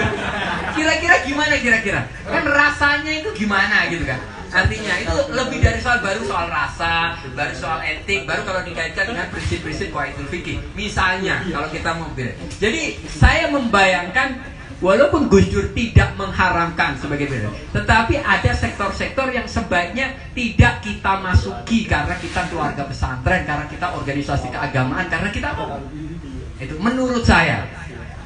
Tapi ini kan kira-kira ijtihadnya Gus Dur, ijtihad PBNU, misal Gus Yahya bisa berbeda. Lo kan kiai kan sama-sama boleh berijtihad kan? Sampean mau ikut yang mana? Kan gitu. Kan kita menghormati hasil ijtihad kan. Kalau benar pahalanya double, kalau salah katanya pahalanya 1. Gitu. Baru kalau bukti mafsadahnya ada ya silakan teman-teman protes kan gitu aja, jangan takut protes juga gitu kan. Nah, itu. Jadi itu. Kemudian apa lagi yang soal Gus Dur soal kira-kira keyakinan agama. Kenapa Gus Dur kayaknya hanya mengakui Konghucu? Saya kira Gus Dur tidak soal mengakui Konghucu. Karena memang ekspresi paling kelihatan yang dilarang dari zaman itu Konghucu. Kursus bahasa Cina aja nggak boleh. Di Indonesia waktu itu hanya ada 2 lembaga kursus bahasa Cina yang diizinkan oleh pemerintah. Se-Indonesia kalau nggak salah. Buat generasi teman-teman, masuk akal nggak? Belajar bahasa Cina aja nggak boleh. Masuk akal nggak? Ya nggak masuk akal. Memang kekuasaan zaman dulu tidak masuk akal. Ini ada contoh. Nah, yang paling kelihatan manifestasinya memang pelarangan terhadap semua ekspresi terkait Cina, makanya mungkin, dan selain mereka jumlahnya cukup banyak dan mungkin menuntutnya cukup kelihatan, sehingga itu kemudian dicabut. Tapi pada dasarnya Gus Dur bukan hanya mengakui, dan menurut saya keyakinan nggak butuh diakui negara. Gus Dur saya kira orang yang berpandangan agama itu nggak butuh diakui negara, atau keyakinan itu diakui oleh negara. Saya sekolah dulu di Matolek, mungkin nggak diakui negara. Dia ikut ujian negara, ya kan, bikin kurikulum sendiri, nggak ada ijazah, nggak diakui negara. Tapi saya ya tetap sebagai anak sekolah lulus ini, pada sekolah saya nggak diakui negara mungkin. Istilahnya begitu. Artinya apalagi agama, yayasan aja, institusi gitu ya. Pesantren banyak sekali yang nggak punya legal waktu itu kan, nggak punya akte, nggak punya, ya dia ngaji. Ini nggak butuh pengakuan negara sebenarnya kan. Tapi negara nggak boleh memberangus sesuatu yang tidak melanggar konstitusi dan tidak melanggar hukum. Gitu. Jadi nggak semua itu harus diatur negara. Kita semua itu nggak harus minta izin negara untuk ngapa-ngapain gitu. Absurd sekali kalau kita mau ngapa-ngapain izin negara di situ. Jadi itu positioningnya. Nah, Gus Dur menganggap keyakinan itu nggak butuh diakui negara. Tapi yang nggak diakui mungkin memang nggak susah dapat dukungan pemerintah. Implikasinya di situ aja. Sekolah saya nggak ikut kurikulum negara, nggak pernah dapat bantuan pemerintah. Diceng ibaratnya sama pemerintah dalam bahasa Jawanya. Tapi kamu bisa hidup, nggak ada masalah. Nah, kalau keyakinan tidak diakui, jadinya nggak ada posnya di Kementerian Agama. Simpelnya begitu. Tetapi negara nggak boleh memberangus keyakinan apapun hanya dengan alasan tidak diakui. Konstitusi mengatur itu, menghormati keyakinan. Agama lokal banyak sekali jumlahnya, puluhan atau bahkan bisa ratusan kalau teman-teman belajar itu sejarah agama-agama lokal. Mau yang menyembah buaya, mau yang menganggap ini dewi apa, ada aja semua itu. Ada semua itu teman-teman belajar agama lokal tuh. Dewa ini titisan dari ini, binatang ini cerminan dari dewa ini, bla bla bla. Ada semua. Negara ketika Indonesia merdeka nggak boleh lantas agama ini nggak boleh, keyakinan ini. Indonesia nggak pernah punya sejarah melarang keyakinan lokal. Tetapi karena komunitas-komunitas agama terutama yang jumlahnya banyak ini, dia butuh dukungan dari negara. Negara udah merdeka dan negara ini penerima pajak kita semua, orang beragama. Saya bayar pajak kan nggak ke PBNU, ke negara. Ya kan? Gitu. Jadi kalau saya mau nuntut, pertama-tama nuntut ke negara karena pajak saya lagi ke negara. Nah, saya sebagai orang Islam, karena kemudian saya dan teman-teman yang lain jumlahnya banyak, punya kepentingan. Kita ini umat beragama, Islam jumlahnya banyak dan bayar negaranya ke negara, bayar pajaknya. Kalau negara kemudian nggak pernah mendukung kita, kemudian pajak kita itu jadi apa? Nah, kita sebagai umat beragama berhak. Nah, di situ kemudian pengaturan yang diakui itu implikasinya pada dukungan negara, dukungan pemerintah. Yang nggak diakui menjadi kesannya tidak punya nomenklatur anggaran untuk dukungan pemerintah. Kan ada direktorat apa di Kemenak itu ini. Yang nggak diakui nggak ada. Tapi sekarang kan udah ada, kemudian dimasukkan umum sebagai penghayat kepercayaan. Itu yang kemudian berusaha seluruh keyakinan itu dimasukkan di situ. Nah, jadi dan itu juga lahir saya kira dari apa yang sudah dibangun oleh Gus Dur. Nah, Konghucu sebenarnya kan sebagai simbolik aja. Simbolik dari sebuah keyakinan yang dulu dilarang kemudian diakui, dipulihkan. Artinya keyakinan-keyakinan yang lain yang dulu juga dilarang oleh Pak Harto mestinya juga dipulihkan. Nah, spiritnya itu seperti itu. Nah, kalau soal mempertemukan apa-apa ya tadi sama dengan Gus Dur nggak punya pretensi mengatur kepala orang. Gus Dur saya kira juga nggak berpretensi dalam arti harus ketemu. Yang penting sebagai umat beragama itu bisa saling menghormati, nggak saling mengganggu, nggak saling menghalangi. Prinsipnya itu. Kalau kamu merasa kamu pandanganmu benar, silahkan argumentasikan. Kemukakan. Kalau ada orang yang kemudian di kepalanya itu masuk akal, dia akan ikut. Itu argumen. Kalau kamu punya keyakinan juga sama, silahkan dakwahkan. Kalau tiba-tiba ada orang yang kemudian tersentuh dan merasa itu rasional atau kemudian merasa mendapat wahyu gitu ya, mendapat hidayah, kemudian masuk agama, itu, ya silahkan. Tetapi jangan menghalangi keyakinan orang. Nah di situ, jadi kalau bahasa maksudnya mempertemukan itu apa? Saya kira intinya bukan mempertemukan keyakinan, tapi mempertemukan umat beragamanya, bukan soal agamanya. Karena dialog agama itu berapa teman nggak kelar-kelar. Dialog kan dari Abrahamic tradition aja, Yahudi, Kristen, Islam aja nggak kelar-kelar gitu. Apalagi yang non Abrahamic tradition, apalagi yang berangkat dari misal agama-agama lokal, itu bisa sampai mau nyampe mati 7 turunan juga 7 kali juga nggak kelar itu. Tetapi kita bisa mengupayakan seluruh umat gitu, agama apapun, keyakinan apapun, dia harus respect dan menghormati. Namanya toleransi itu kan kita bisa membiarkan orang melakukan sesuatu yang mungkin tidak kita setujui, yang tidak kita anggap benar, tetapi keyakinan itu dijamin konstitusi dan tidak merugikan hak konstitusional kita. Di situ, mau ada orang buku-buku nyembah batu, nggak menghalangi saya mau sholat ya nggak ada masalah. Ya saya nggak boleh memukuli dia, melarang dia, ya biarin aja. Kalau mau nasihati silakan nasihati, berdakwah. Tapi kalau melarang dia, apa kali menganggap dia sesat apa-apa, semua keyakinan sebelumnya kita dianggap sesat oleh keyakinan sebelumnya. Nah, jadi urusannya dari Islam juga enggak. Dulu ada nabi-nabi palsu, zaman itu enggak semua diperangi. Yang diperangi itu ya memang juga yang mengkonsolidir dianggap separatis atau bugot dalam istilah politik. Siapa bilang orang yang murtad itu lantas diperangi? Banyak sekali. Catatan sejarah ya, orang murtad kalau dia enggak menggalang kekuatan politik, enggak punya mana politik, enggak subversi, nggak desersi, nggak ini. Ya banyak sekali ketika Rasulullah meninggal itu orang yang kemudian kembali lagi nggak mau dipimpin oleh Sayyidina Abu Bakar. Karena dulu kepemimpinan Islam juga sekaligus kepemimpinan politik karena ada Nabi. Tapi setelah Nabi nggak ada kan tidak. Nah, dan Indonesia ya tadi bukan negara agama, bukan negara ini, dan Gus Dur sangat sering kalau bicara itu ya konstitusinya bilang begitu kok. Nah, kan gitu. Gus Dur itu konstitusinya bilang begitu kok. Saya kan hanya mengikuti konstitusi.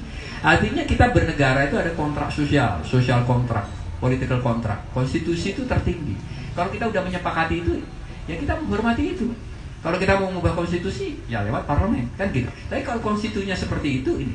Tetapi lagi-lagi konstitusi itu kan lahir dari proses penghormatan terhadap hak semua orang.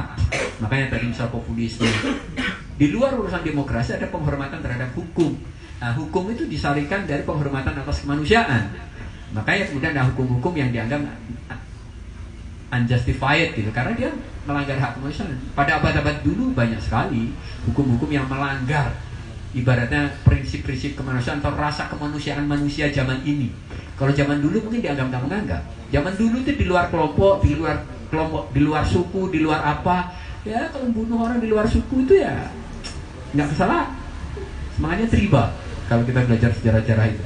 Artinya kan kemanusiaan itu berevolusi juga dan agama menyumbang di situ, dan kemudian tatanan hukum negara, kerajaan itu juga berkembang juga gitu. Kerajaan Arab Saudi hari ini ya tidak seperti kerajaan yang ada misal di Timur Tengah pada zaman dulu, Pak. Tetap aja gitu ya. Jadi tetap ada konvensi, ada political contract, ada social contract, dan ya itu harus dihormati. Dan Gus Dur orang yang sangat menjunjung tinggi social contract, yang salah satunya juga disepakati oleh kakek beliau Kiai Wahid Hasyim, dan saya kira juga Mbah Hasyim Asy'ari, karena Kiai Wahid Hasyim itu anggota tim 9. Terima kasih. Tadi ada pertanyaan yang belum terjawab, Pak. Yang Oke, ini yang terakhir ya. Tadi perbandingan pemikiran Gus Dur dengan Gus Im. Iya. Gus Dur orang yang benar-benar sangat demokratis menurut saya tadi. Orang berpendapat apapun, punya pikiran apapun, punya Gus Dur tuh bisa enteng. Walaupun tadi dia nggak setuju gitu kan. Nah, dia mungkin bisa mengungkapkan perspektif yang berbeda tapi tidak dengan kesan men-challenge atau mengini. Dan Gus Im mungkin agak berbeda. Gus Im mungkin orang tidak sedemokratis Gus Dur urusan itu. Gus Im orang yang mungkin agak kiri, dalam arti kekirian itu menuntut loyalitas organisasi atau ideologi dalam tanda kutip.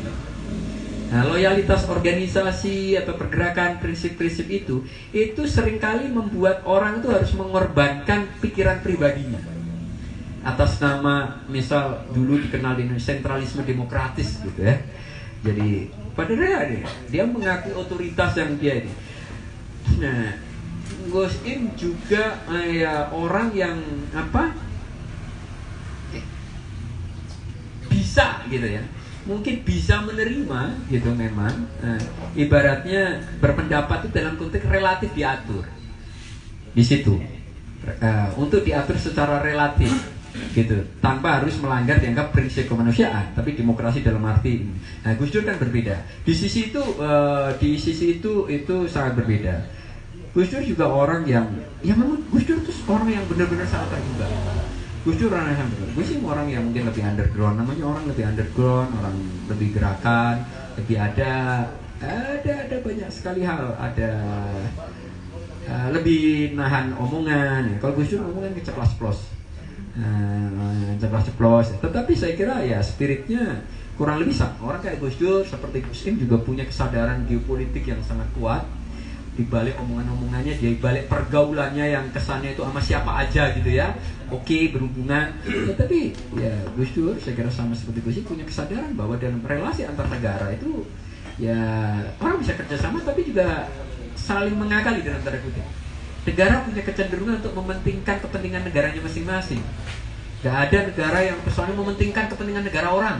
Nah, itu gak ada. Artinya, dan kemudian relasi antara yang kuat yang lemah itu pasti juga cenderung tidak fair.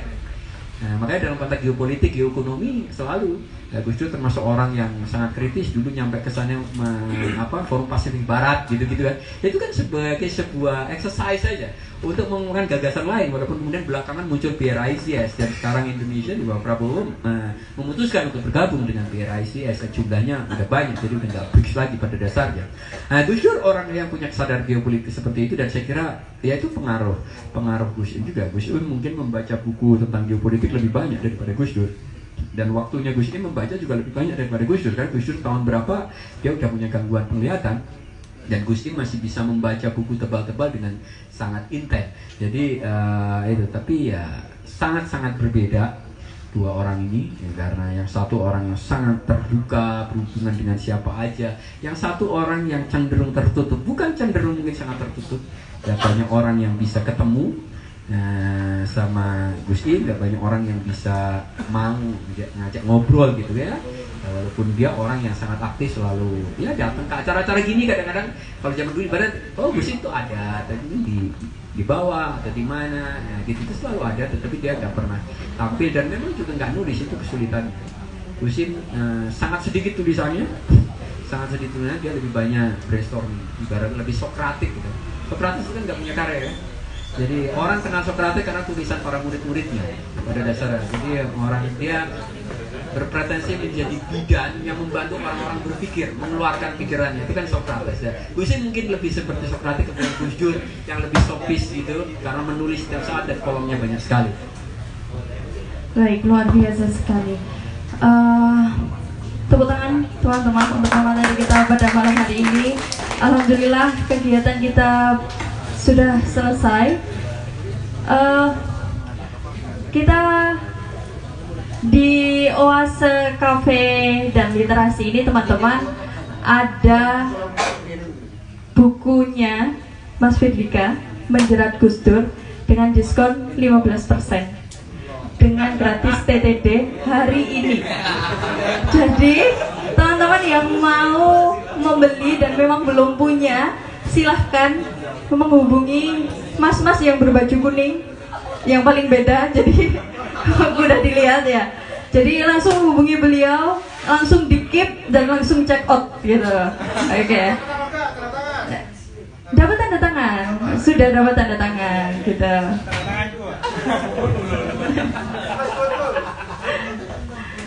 Oke, kita tutup acara pada malam hari ini dengan bacaan hamdalah bersama. Alhamdulillahirrahmanirrahim. Semoga kegiatan hari ini bermanfaat untuk kita semua dan ilmu-ilmunya bisa kita dapatkan, bisa membantu kita untuk menumbuhkan pikiran kita untuk menjadi seorang manusia yang lebih baik ke depannya.